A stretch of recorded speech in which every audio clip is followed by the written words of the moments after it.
Hi guys, and welcome back to World of Tanks, and finally I'm going to be looking at the Scourge Kirovets-1, which is a tier 8 Russian premium heavy. A bit late with this one, but better late than never, I suppose. And yeah, here are the Scourge Kirovets-1. Now, the Scourge part is obviously the hero tank version. I'm assuming we'll be getting a clean or plain version of this at some point over the next few weeks or month, I would have said at the most. But for now we do have the hero tank version, and I've basically just started calling this the Lenny, as in Lenny Kravitz. So yeah, I kind of wish I think I should platoon up with a Crafts Panther, and then I'd have Lenny and Carl. Yeah, so there you go. But anyway, back to this. So what is it? It's essentially an IS-3 prototype. Yep, another IS-3 sort of variant or of that sort of ilk. Obviously we already have the IS-3, the Fatherland / IS-3A, and the Glory IS-5. I suppose you could kind of argue is in that category, even though that's more of a sort of a T10 prototype in a way, but it's still, again, similar sort of ilk and uses the same gun as this and the IS-3A. But there are some differences between the three with the same gun, and there are obviously differences between this and the normal IS-3. The most glaring difference straight away is the front hull configuration, which is not pike-nosed, as you'll notice. So the IS-5, the IS-3, and obviously the Fatherland, they've all got the pike nose. This prototype doesn't, which again has benefits and drawbacks. Although to be fair, although I don't mind the pike nose, I'm not a massive fan of it because you can't angle when you go around corners and what have you. When you're side scraping as well, if you try and side scraping it, sometimes they can hit that sort of front plate if you're not careful on the angle. And obviously, if you do angle your hull, your front pike nose is weaker because one side of it is more flattened out. Whereas with this, you can angle it yourself. When you're side scraping, obviously it's still going to be angled. You're not going to have any flat part of the pike nose. So there are, like I say, benefits and drawbacks to both. Personally, I prefer the flat front of this to the pike nose of the IS-3. That's just my personal preference. Yours might be different, but this also comes with a little added bonus, and that is the fact that the front armour is physically thicker as well on the hull, as is the side armour of this. So it does have physically thicker armour as well, and the lower glacis is at a very nice angle, even though it is thinner than the upper. It is at a very nice angle, and I think, is that more angled? Yeah, it is. It's at a slightly better angle than the IS-3's lower glacis, so it does make it a little bit better in that respect. Thickness wise, I can't remember if they're about the same. Just let me have a check. No, the IS-3 does have a physically thicker lower glacis, but the Scourge, the Lenny, is at a better angle, so it swings and roundabouts really, which is going to be the more effective lower glacis. But again, angle, that's what it is about this. So yeah, prototype IS-3, as I said before. The turret you'll probably recognise, it's the stock turret from the IS-3. So although again it is a physically weaker turret, well, it's a weaker turret due to the physical thickness of the armour on it. It does not have that weaker plate just above the gun that is kind of synonymous with a fully upgraded IS-3, that very weak top plate that you can overmatch with, I think, a 90mm, if I remember rightly. This doesn't have that. It is still a weaker spot, but it's not as weak as it is on the fully upgraded one. So again, swings and roundabouts with the turret, but I never found the stock turret on the IS-3 to be too savage anyway, and I don't find it too bad on this, although you do have to be slightly more careful than you do with the fully upgraded IS-3 turret. There is the odd place where things can pen you a bit more easily from the front, especially in the higher tier matches, and it does play up to tier 10, as you can see there. So yeah, there are a few comparisons to make, so I'll try and get into it now and try and give you the sort of the gist of it. It kind of feels like if you put all the IS-3s into a pot and came out with the best compromise of everything, this is probably what you'd get. And then it looks like they've just stuck a bit more armour on it just to be sure. But anyway, you get a 720 horsepower engine, which is bigger than the IS-3. This is a lot more mobile than, not the IS-3, the IS-3A / Fatherland. And in fact, it's actually got a bigger power to weight ratio than a standard IS-3 as well. This is more mobile, a lot more mobile than the Fatherland version, and actually more mobile than the standard IS-3 as well. So it is a bit, I don't know, it almost seems to be a better tank. I'm not a big fan of the I'm not as big a fan of the IS-3 as I used to be, so I have had to have a bit more practice in this to get back into that sort of tanking, if you get my drift. But anyway, it's 122mm D25TA, same gunners on the IS-5 / Glory, same gunners on the Fatherland / IS-3A, and obviously on this now as well. Rate of fire 4.62 rounds a minute, which is considerably less than the IS-3A, which is just over 5. It is slightly less than the IS-5 / Glory, which is, I think, 4.71-ish, something like that, so it's slightly less. Penetration and damage on all the rounds is the same as both of those tanks, so 221 on your standard with your 390 damage, 270, 390, 61, 530, but this does get APCR as standard. So it's got a very good shell velocity, 1400 meters a second actually, which again is the same as the IS-5. And I can't remember about the Fatherland now. I think that has APCR as standard as well. Aim time 3.1 seconds and accuracy 0.45. Now that is slightly better than the IS-5, which I think is 3.2 and 0.46, and the IS-3A / Fatherland, that has 3.4 and 4.6. So again, better aim time and marginally better accuracy, but it's still not great accuracy. 26 degrees on the hull traverse and 24 on the turret, with only a 360 meter view range. Does suffer from those sort of Russian optics, so yeah, low view range. Ammo wise, it carries 30 rounds, 2 more than a standard IS-3. Same as the IS-5, and I think it's about the same as the IS-3A, although I could be mistaken on that. I've not got one on this account. This is the press account, so that is something I did forget to write down. Yeah, 5.13 rounds a minute for the Fatherland, by the way. I have got that one here. So, equipment wise, well, I've gone for vertical stabilizer, gun lane drive, gun rammer, and I've also put coated optics on it. It was a toss-up. I normally put vents on a lot of my heavies just because it improves sort of everything about the vehicle, you know, because usually heavies have got sort of slow traverses and what have you.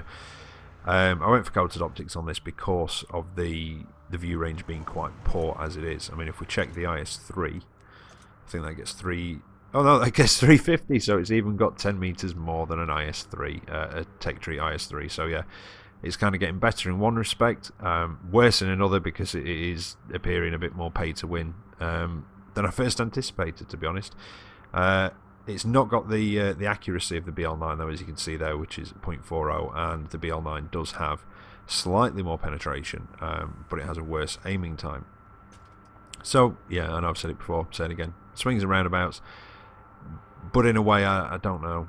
The accuracy, it's one of those things. The accuracy can make a difference, but it's more the fact that Russian accuracy is just seems to be either with you or against you, and that's about it. But yeah, I'd possibly rather have the Scourge than the Tech Tree IS-3 because it is definitely more mobile, and the upper glacis does seem to be a lot more effective as well. Supplies wise, 1,180, sorry, for your standard APCR. You get heat as your premium on this one at 5,200, and 608 for your high explosives. I've just gone for standard supplies on here, and again, it's got a full skill crew on here. But if you're familiar with your IS-3s, you know what sort of thing you're wanting to get on it. You probably want clutch braking is one of the things you'd probably want on there, as well as anything that can try and improve your view range as well. Something yeah, the traverses are slower. Look, 30 degrees on a standard IS-3 and 26 for the turret on the standard IS-3. I can't remember what I said it was. On the Scourge now, I've just had a complete brain fart, 26 and 24, so slightly less on the turret. Not really noticed that much of a difference, to be fair. I just haven't. And the hull traverse, even though it is 4 degrees less, again, it doesn't. I've not really noticed too much of a difference. Again, to be fair, so it's just one of those things. But it does kind of, even though the IS-3A / Fatherland does have a better rate of fire, in a way, I almost feel like this is making it slightly redundant, or it's kind of like stealth nerfed it. Because of that, this has just got so much better mobility than the IS-3A, the IS-3 and the Fatherland. And it, yeah, I don't know, like I said, I don't know about making it redundant, but it definitely does feel like it sort of stealth nerfed it in a way, or it sort of made it subject to power creep. Even though the extra rate of fire on that is good, I'd rather have the mobility of this, personally, again. And also, you'll notice, this is the IS-3 again. Yeah, lots of comparisons in this one. The IS-3's top speed is 38 kilometers an hour. Something that surprised me with the Scourge is it does 42 kilometers an hour, which is the same as the IS-5. So again, not only has it got a better power to weight ratio, it's got a better top speed than a Tech Tree IS-3. So yeah, getting a bit odd. Just weird.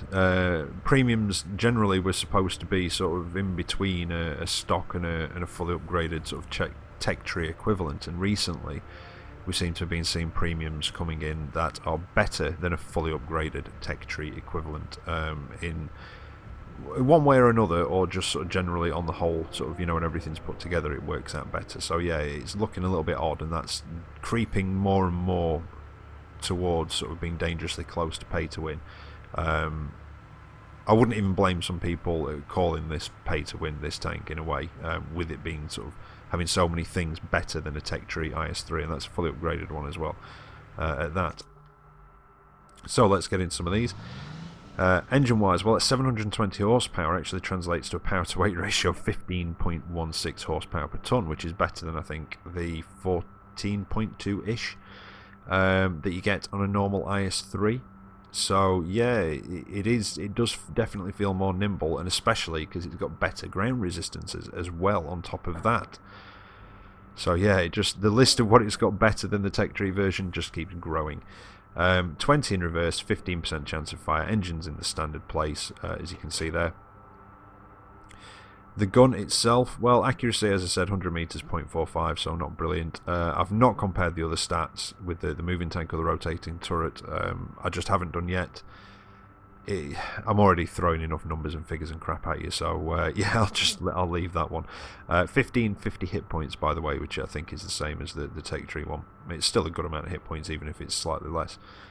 18 degrees of gun elevation, not great, but not too bad.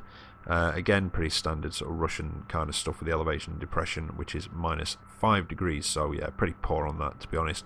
But what do you expect? It's a Russian heavy. They're not known for having great gun depression, are they, really? Track-wise, as I said before, terrain resistances are better on this, 1.1 and 2. If memory serves me, in fact, I'm not even going to go from memory, I'm just going to have a look. As you can see here, 1.4 and 2.1, so there's not a massive amount in it, but they are better, and that's the point. They are better. It's already got a better power to weight ratio and a better top speed, so you know, you can just see how much more mobile it is than that one. Turret on top. Radio is down on the left hand side of the turret, roughly in the middle, just in front of the hatch. Ammunition wise, well, you've got a nice ammo rack running around probably about 2/3 of the turret there. As you can see, it just runs around towards the back, and you've also got two nice big ones in the hull as well. One of them, the one on the left, is quite large and takes up most of the sort of length of the turret, but down in the hull, and again on the other side, so that's where you want to be trying to hit them if you want to damage the ammo racks. Crew members, you've got 4, the driver down in the centre of the hull, and then you've got 3 rammed up into the turret. You've got the commander, the gunner, and the loader up there. And then armour wise, and again, this is where it gets, you know, the list sort of grows again. Turret armour is obviously worse than it is on a fully upgraded IS-3 because it's using the stock turret. So your turret armour, you're looking at 195 on the front, 120 on the sides, and 100 on the rear, which again, as you can see there, you know, it's still not bad, but it's not as good. But yeah, it's definitely still not bad. However, the hull armour, well, you have 140mm on the front, 100 on the side, and 60 on the rear, and that's compared to the IS-3s, and obviously in turn the Fatherland IS-3A, They have 110 on the front, 90 on the sides, but also 60 on the rear. So you get 30 extra mil on the front and an extra 10 on the sides in this, which again is, you know, it's better. The upper glacis can bounce quite a bit. Bonuses as well, by the way, while I'm here, 50% silver bonus and a 15% XP bonus.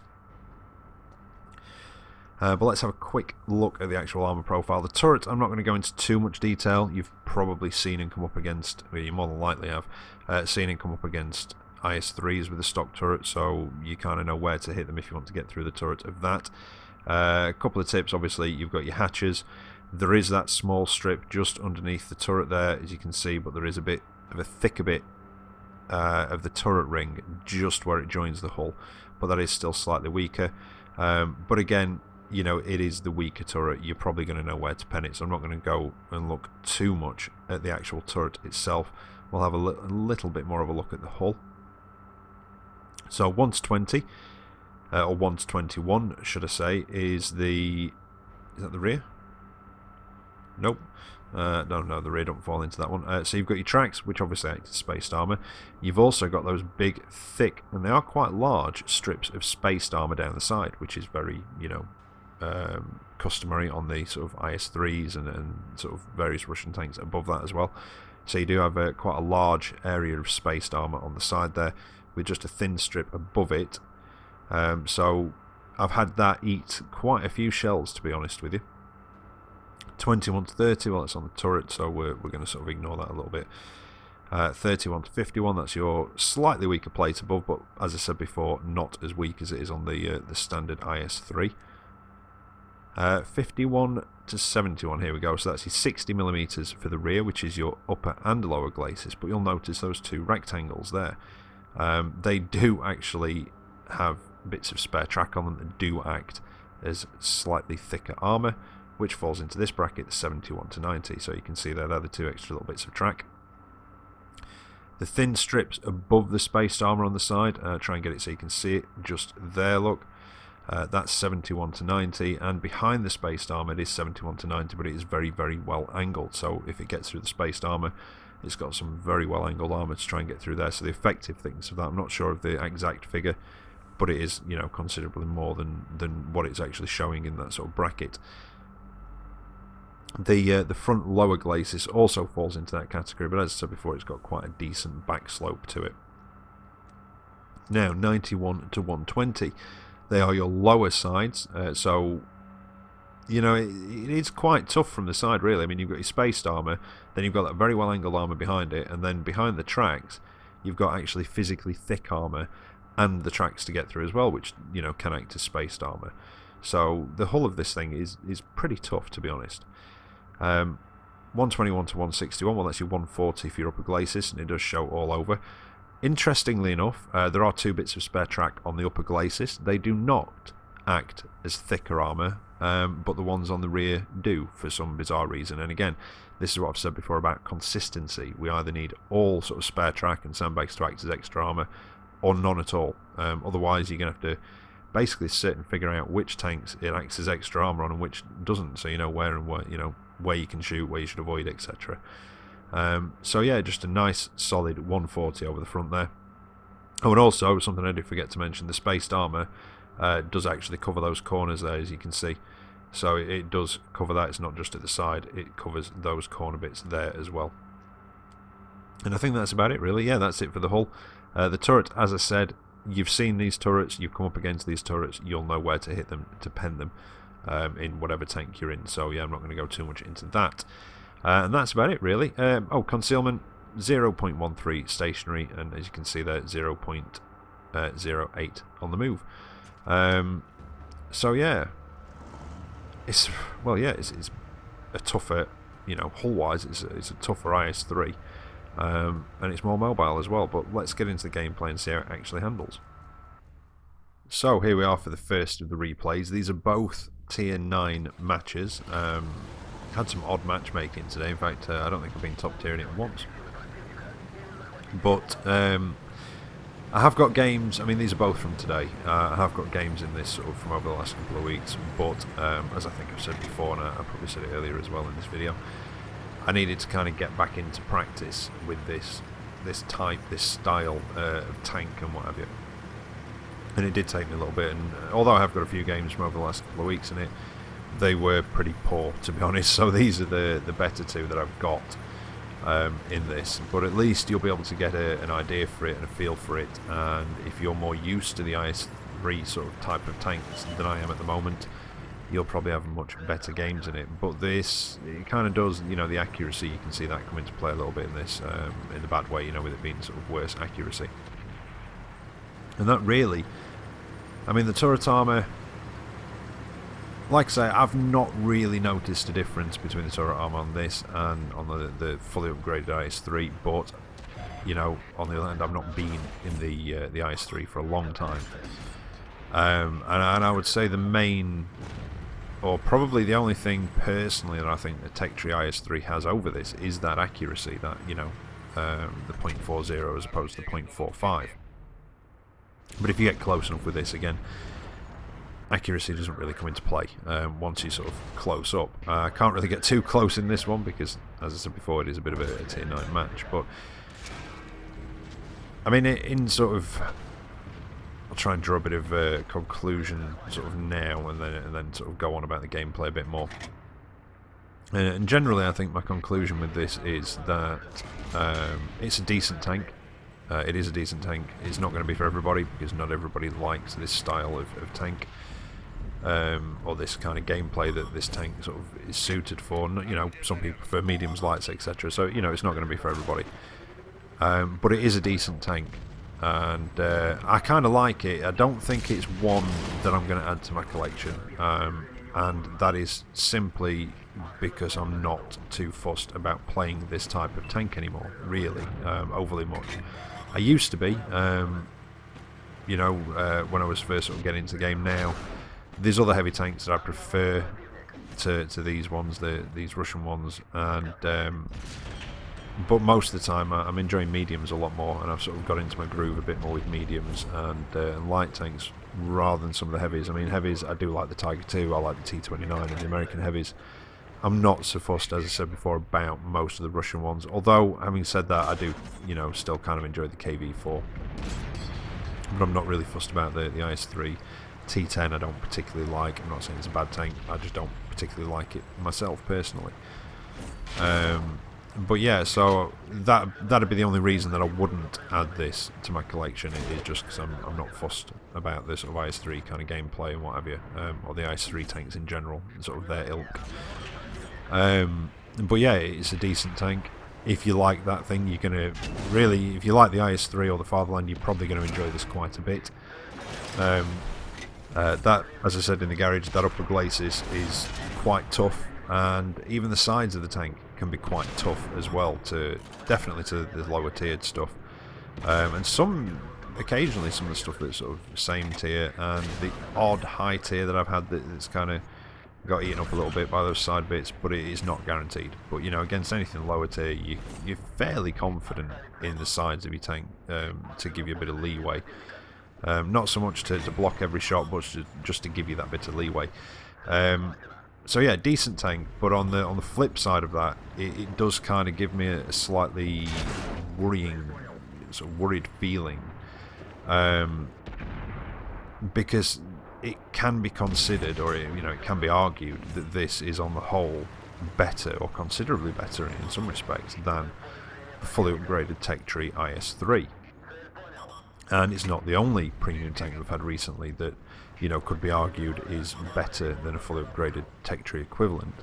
The Atomic, for instance, I would argue that is better than the Tech Tree, a fully upgraded Tech Tree Centurion. And I think most of you would probably agree with me on that. And the same with this. As I said, on the whole, I would say or argue that this is better than a fully upgraded Tech Tree IS-3. Yeah, you can, you know, as I said before, accuracy and physical thickness of turret armour, but on the whole, this is a better tank, I would say. And the sort of worrying feeling comes from the fact that, is this going to then become the norm? Because if you remember, we used to only see hero tanks very, very rarely, usually for special occasions.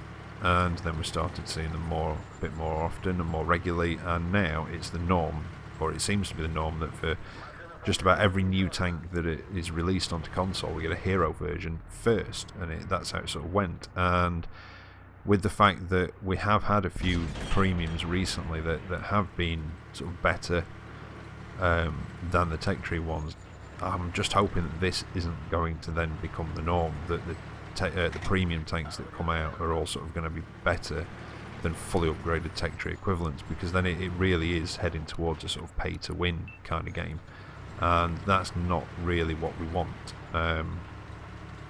You know, your premiums, you don't want them to be too bad, because obviously then nobody would buy them, but when they're too good, then it is pay to win. Yeah, T10 sneaky bugger. Yeah, I told people to cover me there, and got a negative. I was hoping for Artie to at least cover me, because I was pretty sure they were up at that end, but that T10 got down there pretty quick and took me by surprise. But yeah, I'll get back to what I was saying about the sort of premiums in a moment. But anyway, yeah, 1500 amount damage, not great, but 3400 assisted, and a nice amount of block, nearly 2500 blocked. So it kind of just gives you an indication of what it can and can't do, I suppose, and that's kind of what you want from these reviews, what it can and can't do, whether it's going to fit your sort of play style, etc. But yeah, not bad, but not great on my own damage wise. Mostly, like I say, through spotting, but as you could see, you know, it kind of showed the armour off a little bit there. And here's another tier 9 match for you on El Haloof. And again, nothing outstanding, but just a nice kind of steady game. But yeah, as I was saying before, so yeah, I mean, you don't want tech tree tanks to be too bad, because obviously nobody will buy them, what's the point? But you don't want them to be too good, because again, that sort of is pay to win, and it's trying to hit that balance. But I feel that a lot of the earlier premium tanks that we had in game kind of fit that, they sort of fit into that balance, kind of, in a way. Yeah, there was the odd tank that was considered a little bit OP, but they still had the weaknesses and what have you, and I don't know. Like I say, the atomic, I mean, you kind of have premiums to make money, and you know you're going to be paying out a bit of cash for them, but you know you're going to be able to make, well, not make money, but make silver in game, and for training up crews, and you kind of were willing to put up with the odd weakness or foible or whatever of the tank for those benefits, for those gains. But at the moment with these, I mean, it could be argued that what's the point in grinding through the tech tree to get to an IS-3 when you can, you know, just buy this one. I mean, obviously, yeah, you know, grinding through it's going to be free for you. You're not going to have to pay out for it. That was a lucky little snapshot on the T10. But what if you haven't got the time, or you just simply can't be bothered? It's just, you know, it's there anyway. It's just one of those things, but I don't know. It is tricky, and you know, it is tricky to, you know, I've got to admit, it's got to be tricky to find that balance, but it's still no less worrying that, you know, when you start to get these premiums that are considerably better, or can be argued are considerably better than the tech tree equivalents. But yeah, we'll have to just wait and see what happens over the coming months, won't we, and see what the next sort of lot of premiums are, and if they are going to be better, because if they are, I don't know. But anyway, back to the match. Come up to the heavy tank corner. We've got not too bad a collection of tanks on our team that have come up here, although it looks like the enemy team could be starting to outnumber us a little bit. That E75, he did push me a bit trying to get onto that corner. He wanted the corner himself.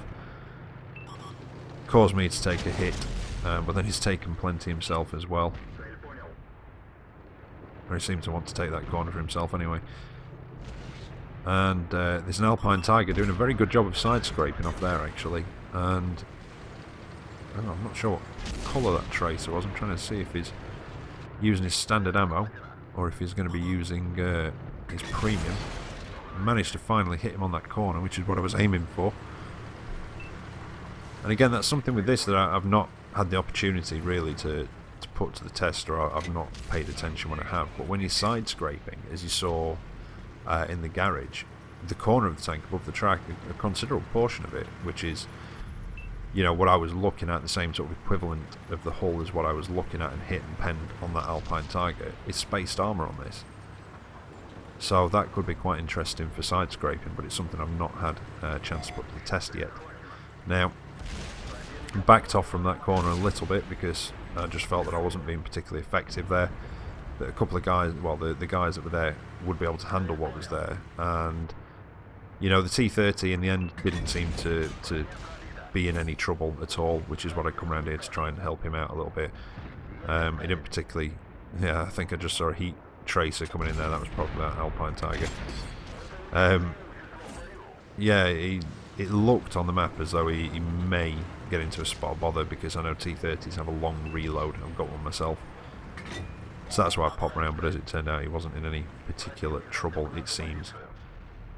But we took down that King Tiger, we're taking down the 112 between us, and I managed to get a nice one through the side of that T30's turret, which I didn't expect actually. That was quite a nice bonus at that pen. And then the Allied T30 finished him off. And then that was when I realised that there's only 2 tanks left. I'd not been paying attention at the top of the screen. It's a bit naughty. Not as bad as not paying attention to your map, but you know, it happens. But yeah, that's when I realised there's only a couple of tanks left. And it's kind of get around here and try and do a bit more damage. I've not done loads myself again this match, and I've not really got any assisted either. But again, hopefully it's shown you its sort of strengths, weaknesses, maybe its mobility a little bit as well with going up the hills and what have you. And I don't think that's going to pen there. It's not, so I'm going to swap to heat, but I never get a chance to use it because he's done. And there you go. The Scourge Kirovets-1, or the Lenny, as I like to call it. Yeah, as I said, I can't really fault it. It's not really got any outstanding weaknesses that I can see, and you know, in general, on the whole, sort of everything put together does kind of feel better than Tech Tree IS3. So there you go. Well, I hope you've enjoyed that. I hope you've been able to finally make your mind up about it. I'm sorry it's a little bit late. I'll get back to uploading them as sort of release day, if everything allows from now on again as well. But yeah, there you go. The Lenny Kravitz. Not a bad tank. Not too badly priced, if I remember rightly as well, though I can't quite remember what the price is. So I don't know, it might be one of those that you think, yeah, I like the look of that, but I'll wait for the plain one. You probably won't have to wait too long anyway. But yeah, we'll have to see if the next few premiums that come out, how good they are compared to Tech Tree counterparts, and sort of see what direction they're taking the game. But there you go. Anyway, we're back tomorrow with another video.